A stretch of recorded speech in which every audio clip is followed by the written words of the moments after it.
I'd like to present to you, actually, how do I say your last name? Egar, E-G-A-R. Yeah, okay. Hannah Egar with History of Water Rights on Navajo Nation, a lit review, indeed. Very good. Good morning. Thank you. Morning. Morning. Right. I'm just going to get out of the way. Thank you all for being here on this beautiful Friday morning.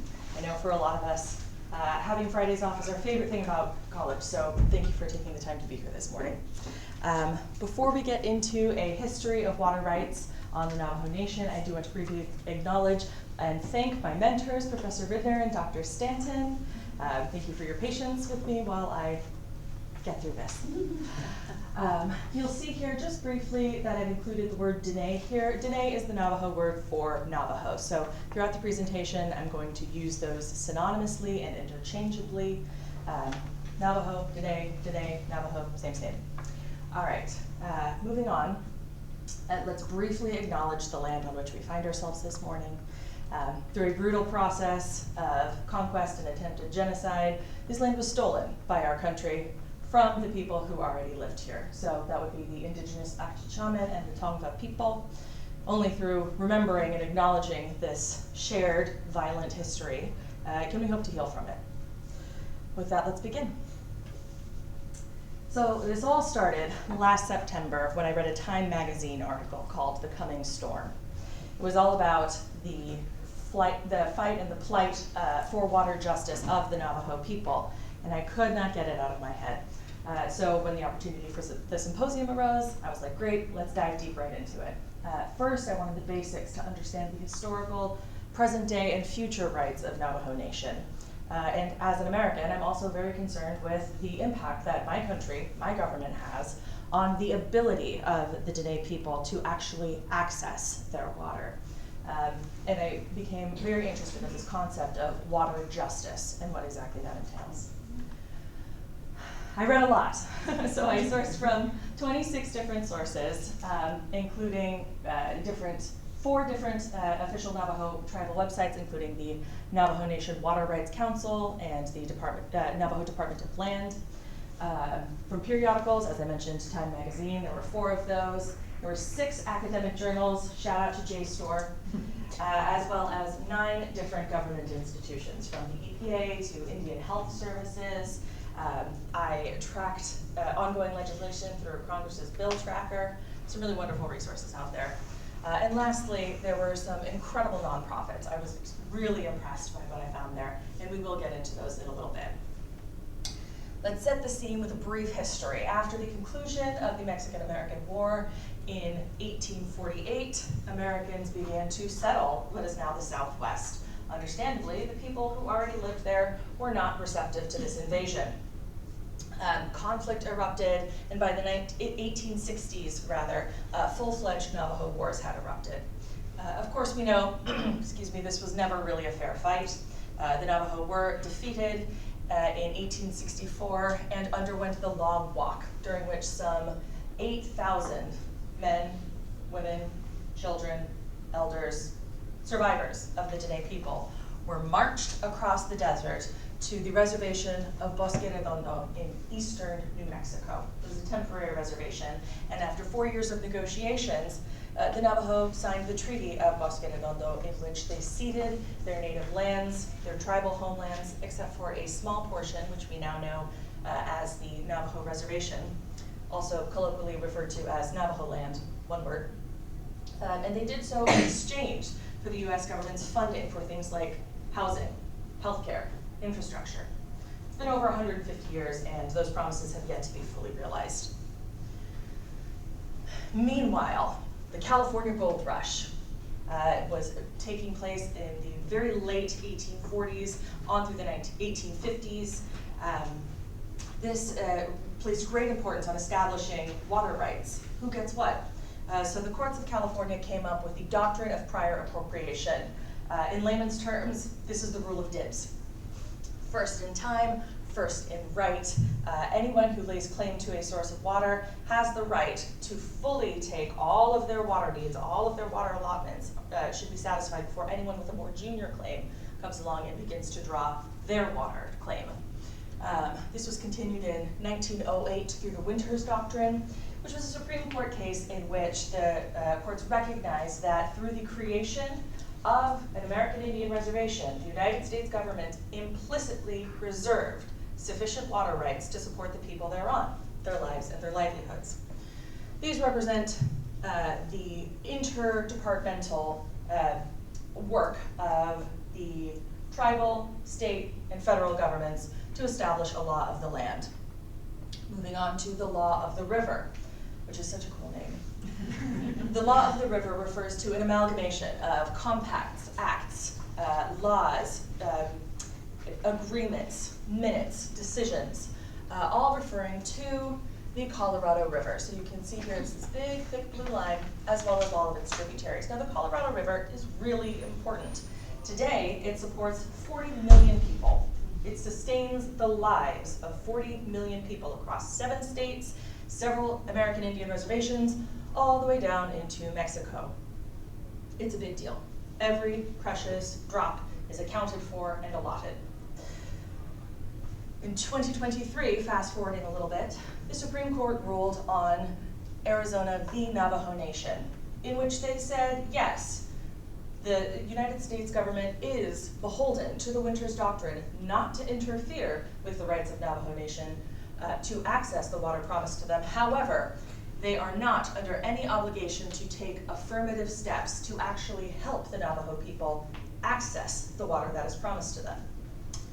If you're confused, if you're scratching your head, I've been studying this for several months and I'm still confused as to how they reached this conclusion. I would be remiss if I didn't acknowledge the history of uranium mining briefly on Navajo Nation. Beginning in the 1940s, in order to construct the atomic bombs, the uranium mining industry began on Navajo Nation, and it continued throughout the decades. 30 million tons of uranium ore have been mined from Navajo Nation. The health impacts have been absolutely devastating for the miners who worked there. And today there are still over 500 abandoned uranium mines. Triage is being done to try to treat the 283 most dire of those circumstances. However, the uranium continues to infect the groundwater, thus further reducing the ability of Dine people to access water. Today, 75,000 Navajo people do not have running water in their homes. It's about 1 in 3 people on the reservation, a little bit more. That's between 30 and 40%, so let's just imagine that for a moment. Imagine trying to cook a meal without running water.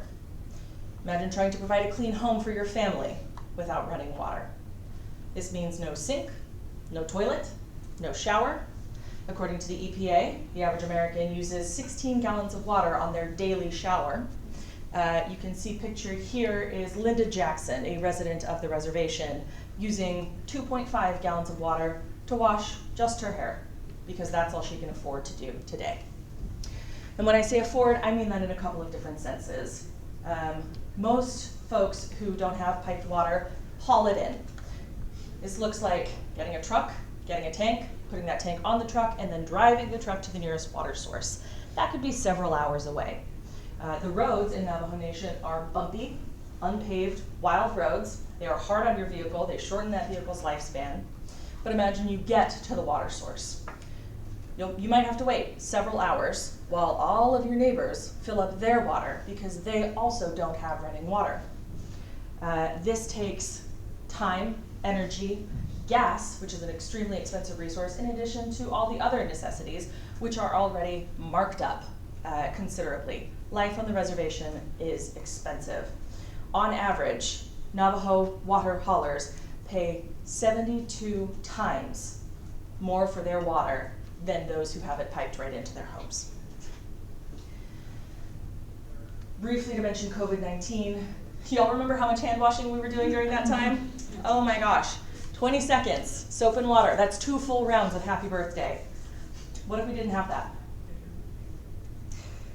Rates of infection and mortality on the reservation were in the top 10 nationwide.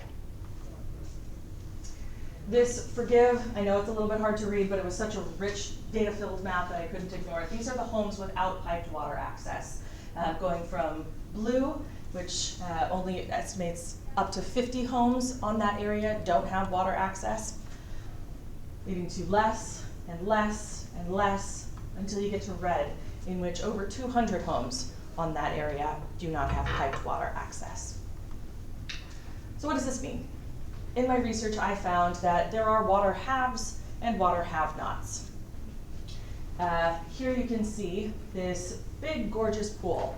It is a 2.4 acre pool with half a mile of coastline used for recreation in Washington County, Utah. That's just north of the reservation, fed by the same water and the same tributary sources as Navajo Nation. And they get to use as much water as they want. But if swimming isn't your scene, don't worry, you can enjoy one of these 17 picturesque golf courses also in Washington County. Meanwhile, this is Eli Nitsose, and he is pictured filling up his water trough for his cattle. He, like tens of thousands of water haulers, has to do this to survive. When analyzing water usage, there are three biggies to consider. One, competition. There are more people now than there ever have been. And competition for those limited water resources, which are not getting bigger, they're only getting smaller, are only growing. Second of all, cost. Water rights are being less sympathetically recognized by the courts, even though there are historical precedents to support them. And so it's turning not into who has the right to the water, who can afford the water right now. Lastly, climate change. We are in the Colorado Basin. We are in the driest stretch of 1,200 years in recorded history. We are in year 25 of a mega drought, which is just as bad as it sounds. I don't want to leave you hopeless. What can we do? You actually can do something about this. Beginning with folks directly on reservation, folks are leaning, as I mentioned, more towards settlement rather than litigation. The courts are less sympathetic, so people are settling because when it comes to water, the paramount resource for survival, something is better than nothing. Leasing agreements. Sometimes the Dine people can't access the water to which they're promised, so they'll lease out those rights to a third party so that someone else can use them, pay them for those water rights, and then that profit can be used to generate infrastructure so that these people can build their own water resources. Not ideal, but it's an option. Funding. I know it's old hat. I know you've all heard it before. Call your representative. Call your senator, call your governor, call your leaders into action. Let them know that water rights aren't an important issue, they are the important issue, that you care about it and that you want us to put our money where our mouth is.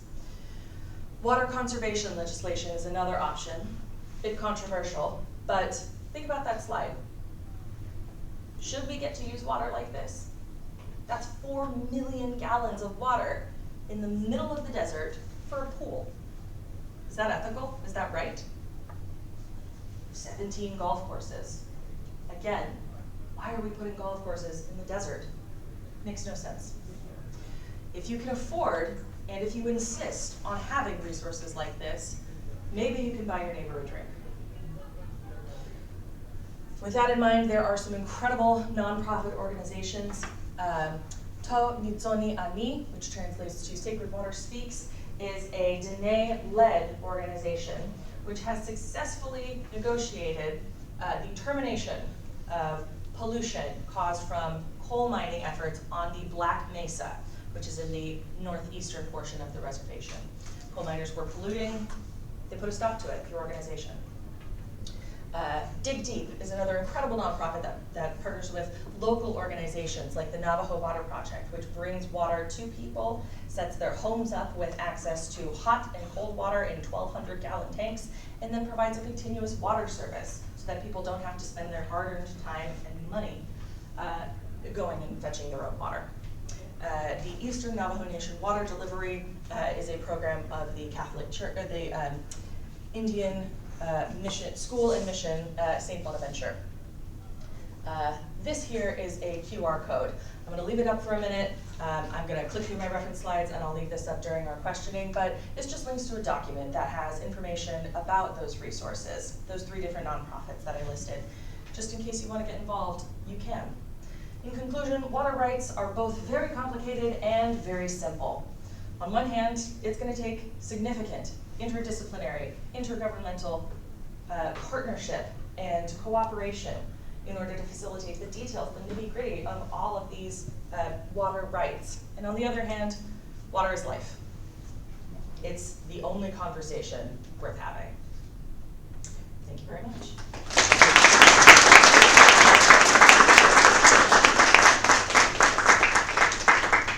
Well, we have 5 minutes for questions. Lay it on.